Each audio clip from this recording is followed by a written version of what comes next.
दार्जिलिंग का ये 3 दिन का शिविर योग के साथ साथ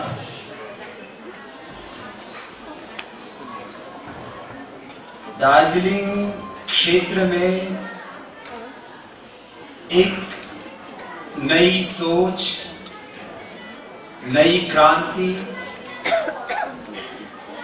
स्वास्थ्य और समृद्धि की नई धारा यहां पर प्रवाहित हो, इसके लिए एक आधारशिला का काम करेगा। और मात्र 3 दिन के लिए ही दार्जिलिंग योग नहीं करेगा। यहाँ का बच्चा बच्चा, यहाँ के जवान, यहाँ के बुजुर्ग, यहाँ की माँ बहन बेटियां, पूरा दार्जिलिंग योग करेगा, पूरा हिंदुस्तान और एक दिन पूरा जहान योग करेगा और भारतीय संस्कृति की शरण में। अभी तक दार्जिलिंग की पहचान यहाँ की चाय की पत्ती के कारण से सुबह सुबह बहुत से लोग उठते हैं, सोचते हैं कि 2-4 पत्तियां इसमें दार्जिलिंग की होगी। कुछ लोग सुबह उठ करके दार्जिलिंग को चाय की पत्ती के साथ याद करते हैं। कुछ लोग दार्जिलिंग को यहाँ की खूबसूरती के लिए याद करते हैं। कुछ दिनों के बाद दार्जिलिंग को योग, अध्यात्म, आयुर्वेदिक और योगी टूरिज्म के लिए भी याद करेंगे। यहाँ की आध्यात्मिक सत्ता, संपत्ति के लिए भी याद। अब हमारे मीडिया के भाइयों को एक बड़ी उत्सुकता है, बाबा जी गोरखालैंड के बारे में क्या बोलेंगे।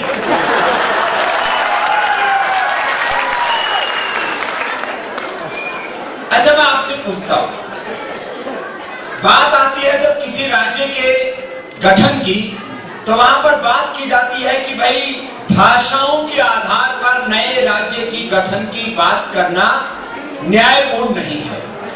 एक तर्क दिया जाता है कि भाषा के आधार पर किसी नए राज्य की गठन की बात करना ये न्यायपूर्ण नहीं है। क्षेत्र के आधार पर किसी नए राज्य के का गठन का प्रस्ताव रखना ये न्यायपूर्ण नहीं है। और किसी क्षेत्र के लोगों ने कोई विशेष योगदान किया हो तो उनको राज्य के रूप में कोई पुरस्कार देना ये न्यायपूर्ण नहीं है। मैं 3 बातों का उत्तर देता हूं। मैं आपसे पूछता हूं, पूरा हिंदुस्तान का नक्शा अपने दिमाग में बैठा लीजिए।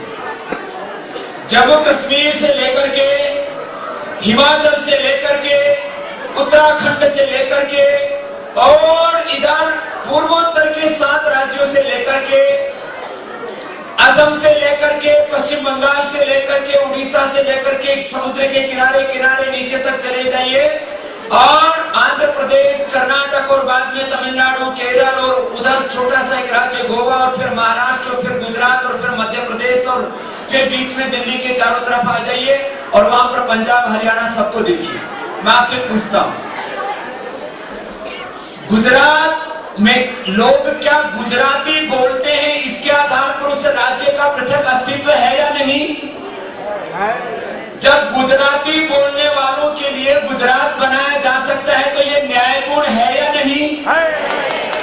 जब मराठी बोलने वालों के लिए महाराष्ट्र बनाया जा सकता है तो ये न्यायपूर्ण है कि नहीं? जब तमिल बोलने वालों के लिए तमिलनाडु बनाया जा सकता है तो ये न्यायपूर्ण है या नहीं? जब तेलुगु बोलने वालों के लिए तेलंगाना बनाया जा सकता है तो ये न्यायपूर्ण है या नहीं? जब असमिया बोलने वालों के लिए असम बनाया जा सकता है तो ये न्यायपूर्ण है कि नहीं? जब ओडिया बोलने वालों के लिए उड़ीसा बनाया जा सकता है तो ये न्यायपूर्ण है या नहीं? जब बांग्ला बोलने वालों के लिए पश्चिम बंगाल बनाया जा सकता है तो ये न्यायपूर्ण है कि नहीं? तो यहाँ पर गोरखा वालों के लिए गोरखालैंड की बात करने वालों को ये कहां से न्यायपूर्ण हो रहा है?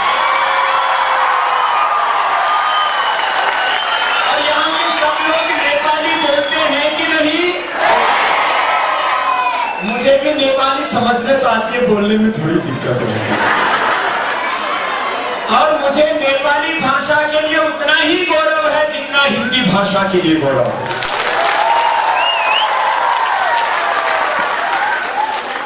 देखो, भारत में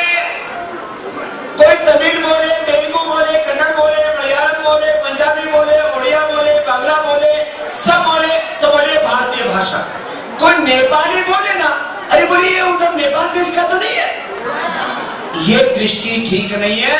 हिंदुस्तान में नेपाली भाषा को भी उतना ही गौरव होना चाहिए। बड़े संघर्ष के बाद नेपाली भाषा को भारतीय संविधान में जो अनुच्छेद बने हुए उसमें भारतीय भाषाओं की में सम्मिलित किया गया।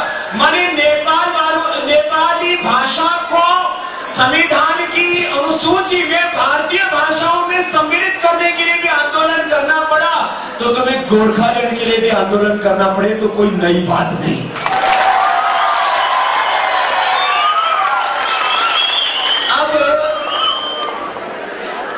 अब बोलते गोरखालैंड होने से क्या हो जाएगा?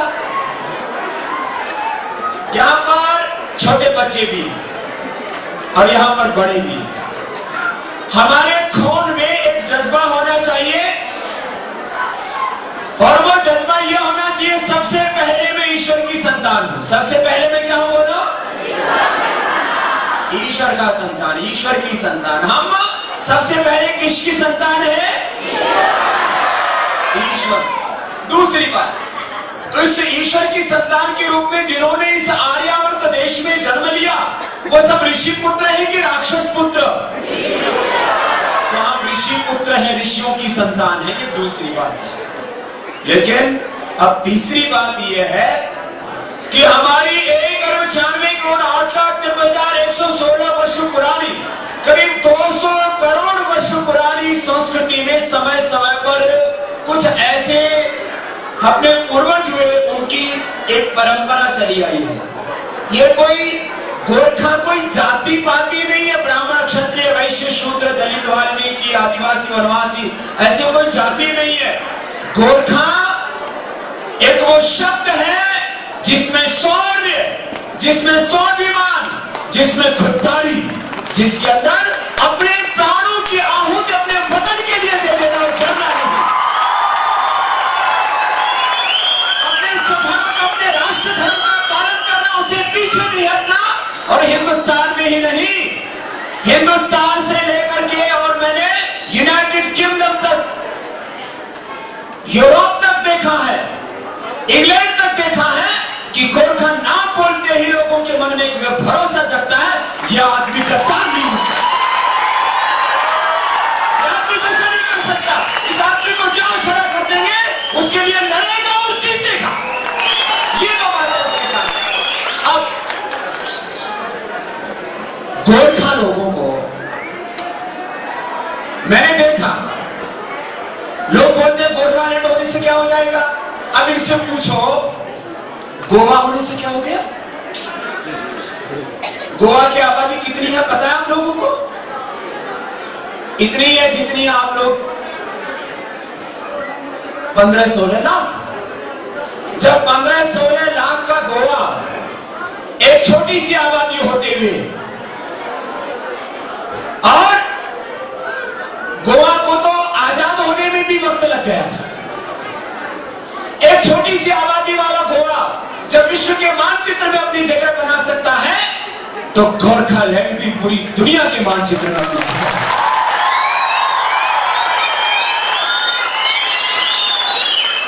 आबादी से कोई देश महान नहीं हुआ करता, आबादी से कोई राज्य महान नहीं हुआ करता। अभी मैं ऑस्ट्रेलिया से आया, कहा था अभी इससे पहले ऑस्ट्रेलिया। ऑस्ट्रेलिया की पॉपुलेशन आबादी कितनी है मैं आप बच्चों को भी जानकारी हो जाएगी, आप बड़ों को भी।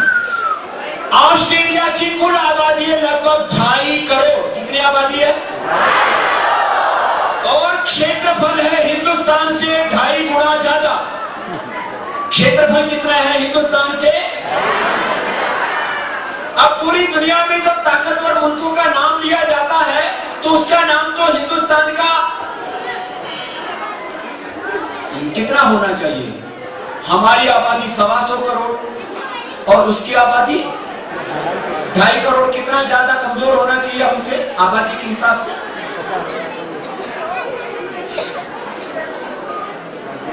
50, 60, करीब 60 गुना पीछे होना चाहिए। उसकी आबादी नहीं। बात आबादी की नहीं, बात वहां पर रहने वाले लोगों के जज्बे की है, ईमानदारी की है।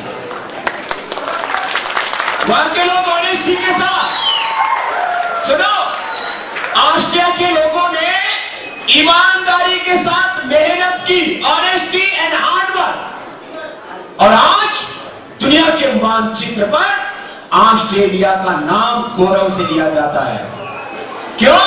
क्योंकि आबादी कम होते हुए भी वहां के लोगों में शौर्य है, पराक्रम है, जज्बा है, मेहनत है, ईमानदारी है। और जब 2.5 करोड़ का ऑस्ट्रेलिया पूरी दुनिया में सिर उठा करके जीता है, तो अपने नागरिकों की संख्या के बल पर नहीं, उनकी मेहनत, उनकी ईमानदारी, उनके ज्ञान और स्वाभिमान के बल पर वो पूरी दुनिया में। इस गोरखालैंड क्षेत्रीय प्रशासन के प्रमुख हमारे भाई विमल गुरुंग जी का एक बार जोरदार अभिनंदन करेंगे।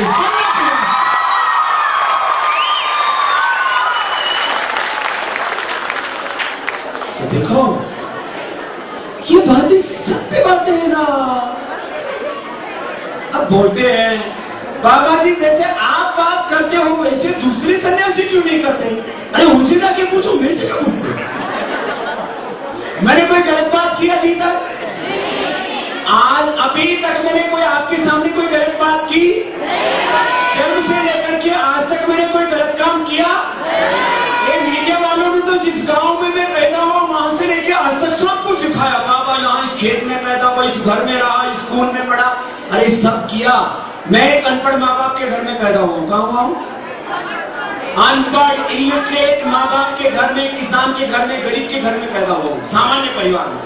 सरकारी स्कूल में पढ़ा हूं, बड़ा स्कूल हमें पढ़ने के लिए नसीब नहीं था, लेकिन सामान्य घर में, किसान परिवार में, अनपढ़ माँ बाप के घर में पैदा हुए, सरकारी स्कूल में पढ़े, सेकेंड हैंड बुक लेके पढ़ा करते थे। फर्स्ट हैंड बुक लेने के लिए पैसे नहीं हुआ करते थे, लेकिन बुक चाहे सेकेंड हैंड ली हो, क्लास में पोजीशन हमेशा फर्स्ट रहती थी, सेकेंड।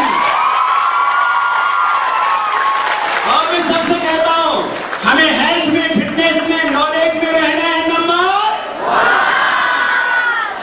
और करेक्टर में भी नंबर, और अपने कंट्री को भी बनाना है नंबर, और अपने गोरखालैंड को भी नंबर।